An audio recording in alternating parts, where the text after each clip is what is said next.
The SEC Insider Hit this morning brought to you by Superior Foundation for all your foundation repairs. Superior Foundation, their website, superior.ms. Locally owned and operated, lifetime warranty, Superior Foundation. We're live in the Bank Plus studio. You're listening to ESPN 105.9 The Zone, the Out of Bounds Show. Charlie Winfield, SEC Network attorney, joins us on the Coors Light guest line. Charlie, good morning. How are you? Hey, good morning. I'm doing great. So what year did you start Notre Dame Law School? I got there just in time for Notre Dame to be bad. My senior year of college was the first game of the century, the Charlie Ward and Florida State and Notre Dame game, and Notre Dame ends up losing to Boston College, but they had that huge year in 1993, and Mississippi State was awful. And I go spend 3 of the worst years in South Bend while Mississippi State starts going to bowl games. So I took the plague north. So you caught Holtz was heading out. Bob Davie takes over, I guess, at some point. But so I got the last 3 years of Lou Holtz, and Bob Davie was hired in the spring as I was graduating. Gotcha. And you were there when Ron Powlus was there, right?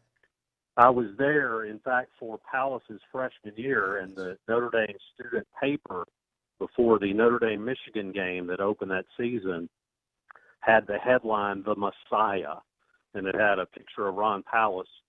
And as Notre Dame fans tend to do, Notre Dame lost to Michigan, and he fell from grace in a hurry in South Bend. Ron Powlus, man, that guy. So big-time recruit, goes to Notre Dame. Beano Cook talks about, could win multiple Heismans. So, in other words, the hype around him was insane, right? Oh, it was. It came out of Berwick, Pennsylvania, and he was supposed to be the Joe Montana. And, people forget that Joe Montana was not nearly as good in college as he was in pro football, but he was supposed to be the guy. And it's a little bit sad because I think it's a career, too, that measured against expectations was miserable. Measured against normal numbers wasn't so bad. But when you bring somebody in and you put him on a pedestal like that, he never had a chance. And then you put it in the Lou Holtz offense, which was not exactly progressive. I mean, that was an offense. Who were the best quarterbacks? Kevin McDougal, Tony Rice, right? Guys who could run the option. Right. Ron Powlus, that was just never the proper mix. No, you're right. I mean, I didn't even know till I looked it up before you jumped on that. I mean, he threw for 7,600 yards and 52 TDs, which back then, considering, like you said, the way the game was played, whether you were running pro style or some kind of, run-heavy offense, he really did have a nice career, but it was just compared to the way he was hyped, he was never going to live up to that. Interesting. But I do remember that in the 90s. Did you attend a good many Notre Dame home games? Oh, yeah, didn't miss one. In fact, that's one thing that Notre Dame did really well is their student tickets. So your freshman year, you start in the end zone, and by the time you're a senior at Notre Dame, you got 40, 50-yard line seats, basically. Wow. And so Notre Dame can be rightfully criticized for a lot of things, but when it comes to football, at least at that time, they'd still done a good job of not entirely selling out their students. And of course, I guess when you charge as much as Notre Dame does to go to school there, that's the least they can do for you. So did that apply to you as a law student? Like your tickets got better from year 1, 2 to 3? No, so it's pretty interesting. You went seniors, juniors, grad students, and law students, then sophomores and freshmen. So we were perpetually stuck at the 20-yard line. But You know what? Not so bad. No. Charlie Winfield on the Out of Bounds Show, how many years have you been calling games, SEC baseball, MSU games on the SEC network? I guess it's about 10 years. I'd have to go back and look, but just kind of off and on for about 10 years now. Unbelievable. I didn't know it was that long. Yeah, so, I actually started, when I was a kid, I wanted to be Jack Crystal. So a lot of kids wanted to be Roger Staubach. They wanted to be Danny White or Terry Bradshaw, God forbid. But I wanted to be a broadcaster. And one day I just made a kind of a slip of a comment. I love high school sports broadcast. Love running the dial on Friday night. And I just made the comment one day, hey, if y'all need a broadcaster, I'll do it. I'd never done it in my life other than laying on the bed and pretending that I was doing it. And somebody said, are you serious? And 2 days later, I was doing my first high school football game. And then one thing led to another, and Vic Schaefer had a lot to do with it in terms of giving me a chance to do women's basketball, and then one thing led to another. Did you ever think 20 years ago or 25 years ago that you would call a women's national championship game? Oh, no. I think it was probably a question then as to whether Mississippi State would That's a good point. make a tournament.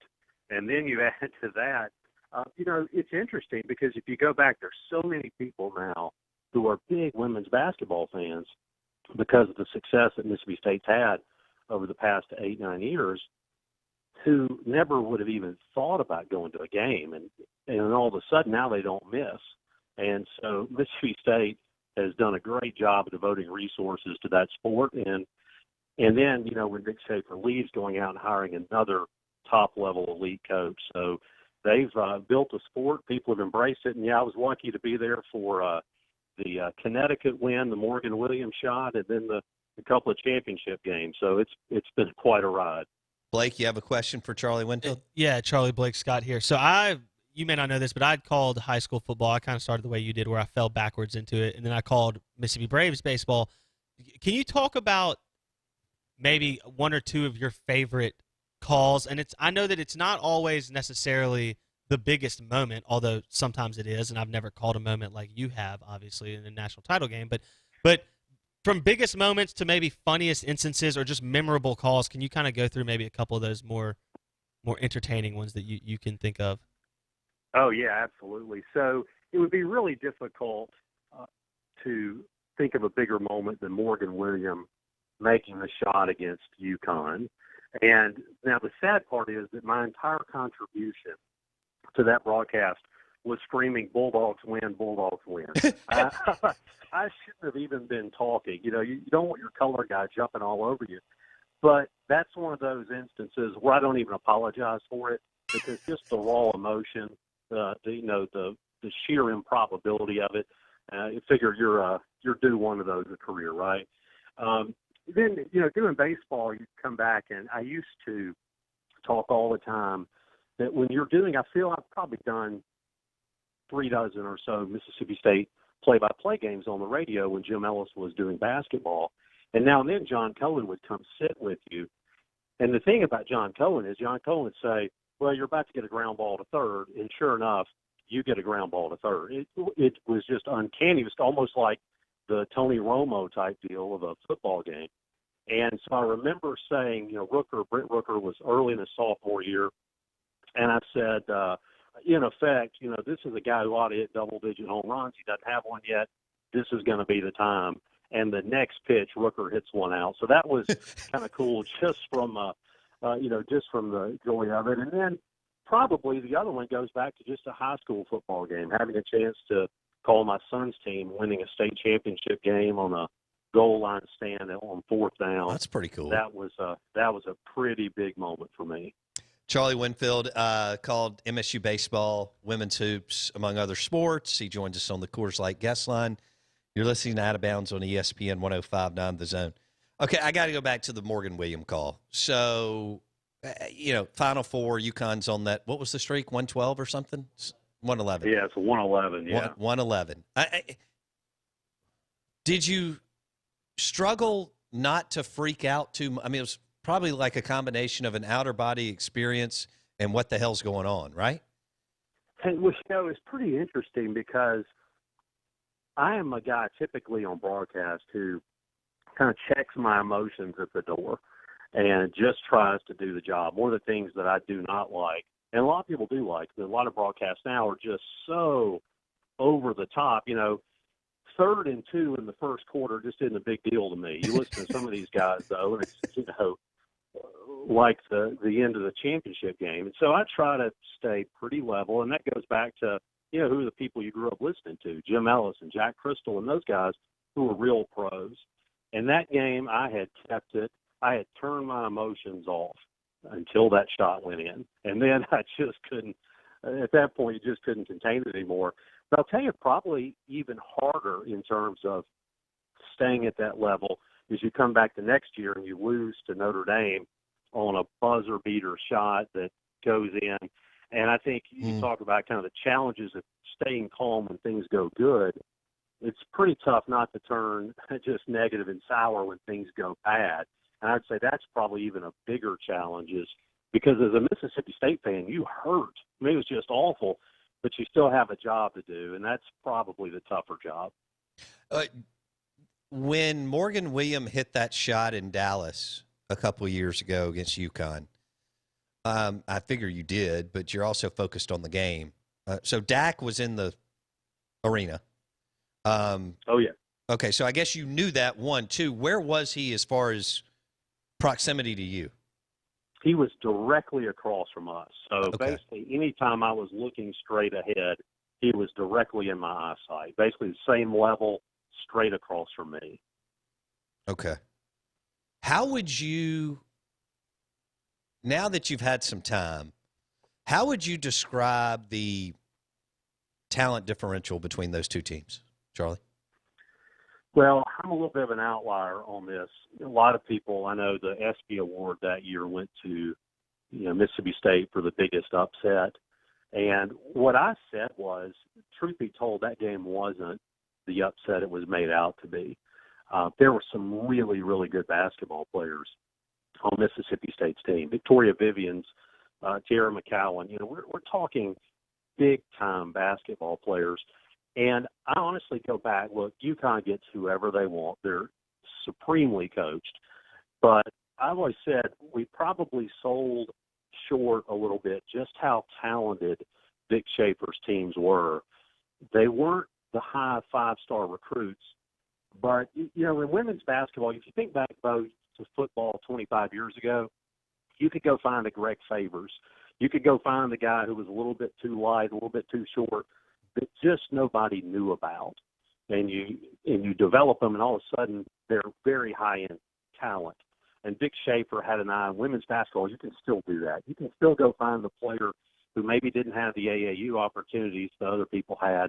And I thought that Vic had done an outstanding job of bringing in players that were just a little bit overlooked, but whose talent was right there. Yeah, fair enough. Charlie Winfield, attorney, sometimes sports attorney. Notre Dame law grad. We went through that earlier. He was a good sport on that. Has called, well, how many games? Well, I guess several hundred MSU women's and MSU baseball games over the years. He joins us on the Coors Light guest line. I want to pivot here for a second. So you and I grew up with Raffy and Will, and I tell people all the time, like Blake's under 30 years old, and to me, Charlie, they were as close to the Beatles sports-wise because we didn't have access to them unless you went to the game for the most part, because they traveled around, whereas our football teams in this state and basketball teams in this state don't travel around like that. They played down at Smith Wills. They'd go to Delta State, Southern Miss, Ole Miss, whatever. And now that I look back, I mean, do you agree with that it was almost once Raffy and Will got up and running that those teams were like the Beatles when they came in town? Oh, absolutely. And you go back, too, and we talked so much about Thunder and Lightning, and you had the other thing we all remember is you had Brantley and Morgan on the mound, and you had Thigpen. And so that whole collection of guys, they were superstars. And I told somebody the other day, and they looked at me like I was crazy. I was talking to a group of high school kids who were over at my house, and they were, and obviously as the topic does when it comes to baseball, I turned to Jake Mangum in a hurry. And what I said is, guys, you don't understand. We had 2 Jake Mangums. We had 3 Jake Mangums on that team in terms of, obviously different types of players. But Mangum was the guy that wherever he went, everybody knew about him. Mm-hmm. It was the same thing. Will Clark had played in the Olympic trials. Palmero had just won the Triple Crown in '84. And so these guys coming back were just absolute rock stars. And I think people forget, too, just how recognized and how well-known Jeff Brantley was. Brantley won 18 games that year. And so that whole group was, you're exactly right. That's probably locally, it was a show when it traveled. You see, obviously I was living here, and so when you knew that they were coming into Smith Wills, as a kid, you lost your mind. I mean, I would go up to Starkville a lot to see them play too, but man, that was a tough ticket. I think you could argue it was maybe the toughest ticket, even with Strawberry and Dykstra and McDowell and that run that they had. May have been the toughest ticket in the history of Smith Wills when Raffy and Will and that crew would come through. Well, and think about it, too, for the Jackson standpoint. Dan Van Cleve was a Jackson guy. True. And, Van Cleve was a legend in his own right at that time, too. And so you just one more kind of rock on the pile for reasons as a Jackson guy to want to go see that group. All right, speaking of Mangum, unheard of to get a player to in that sport to stay for 4 years, right? It was just weird. The stars lined up for a variety of reasons with Jake. So he was great, but he got to just continue to add to the stats and the accomplishments and so on, accolades. As someone who's called plenty of Jake Mangum games, when did you realize, okay, this guy will be one of the top 3, 4, 5 players to ever play at Mississippi State? I was probably a little slow to come around to that, only in this regard. Like, I knew Mangum had something else. I just tend to be a little bit cynical in general. I tend to be the guy who, when you hear about somebody coming in, I'm kind of the old, Missouri show me. And, so Mangum comes, he gets off to, goes, 0 for 9, 0 for 10 to start his career. And then all of a sudden, though, what you're seeing, though, is I'm thinking, boy, this is a nice player. Boy, this guy's got a lot of effort. And the thing about Jake was it was just every day. And I think what probably ultimately did it for me was watching his performances against Ole Miss, because it seemed that no matter the situation, Jake Mangum was going to come through. And I think back to, the year where in the Mayor's Cup, they elect to put him on base, and he ends up scoring to win the game. And then you think back in another game, in a game, winning situation, they elect to pitch to him, and he drives in the winning run. And it seemed like no matter what button that you pushed, he still delivered. And so for me, I think the thing about Jake Mangum was not overall like an individual moment or an individual game. It was the cumulative effect of a guy who just kept getting it done. He just kept, and I would compare him a little bit in this regard to, say, a Derek Jeter. If you go back to a Derek Jeter career, you would say, well, Jeter didn't do this or he didn't do that, or, we had the flip, he had these nice plays. But what he really did was he did it every day. Mm-hmm. And every day he showed up at the ballpark like a pro. Every day he showed up and he led by example. And I think to me, Mangum is a guy who, in the big picture, it's even more impressive than any individual one moment. Was it his freshman year or sophomore that he pitched against Ole Miss? I think that was sophomore. Well, I could be correct. I was going to say I think it's sophomore year. Yeah, Blake's telling me his sophomore year. In Oxford? Yes. Okay. Incredible. Charlie Winfield on the Out of Bounds Show, ESPN 105.9 The Zone. All right, so Blake, do you have a question? I do have a question. All right, you go ahead. All right. You're over there chomping at the bit. Charlie. Well, no, it's going to build off of this, too, because of what you said. So you've called women's basketball at the height of its era, at the best it's ever been. You watched Mississippi State and then called Mississippi State baseball at the arguable bookends, you could say, the beginning and the most recent golden era of Mississippi State baseball, going to 4 straight super regionals, the longest active streak, 2 World Series. They played for the final in 13. So you've called baseball there. You called women's basketball at the best it's ever been. You watched the best era of Mississippi State football. I know you didn't call those games. Who's the best to wear 15 in Starkville, in your opinion? Oh, boy. Yeah, that's tough because you start thinking about the number 15s. I'll even go back further. You remember when I was a kid, Don Smith wore that number 15, and Don Smith, quarterback, even had the posters up about maybe being a Heisman Trophy candidate in 1986 when Mississippi State started 6-1 in football.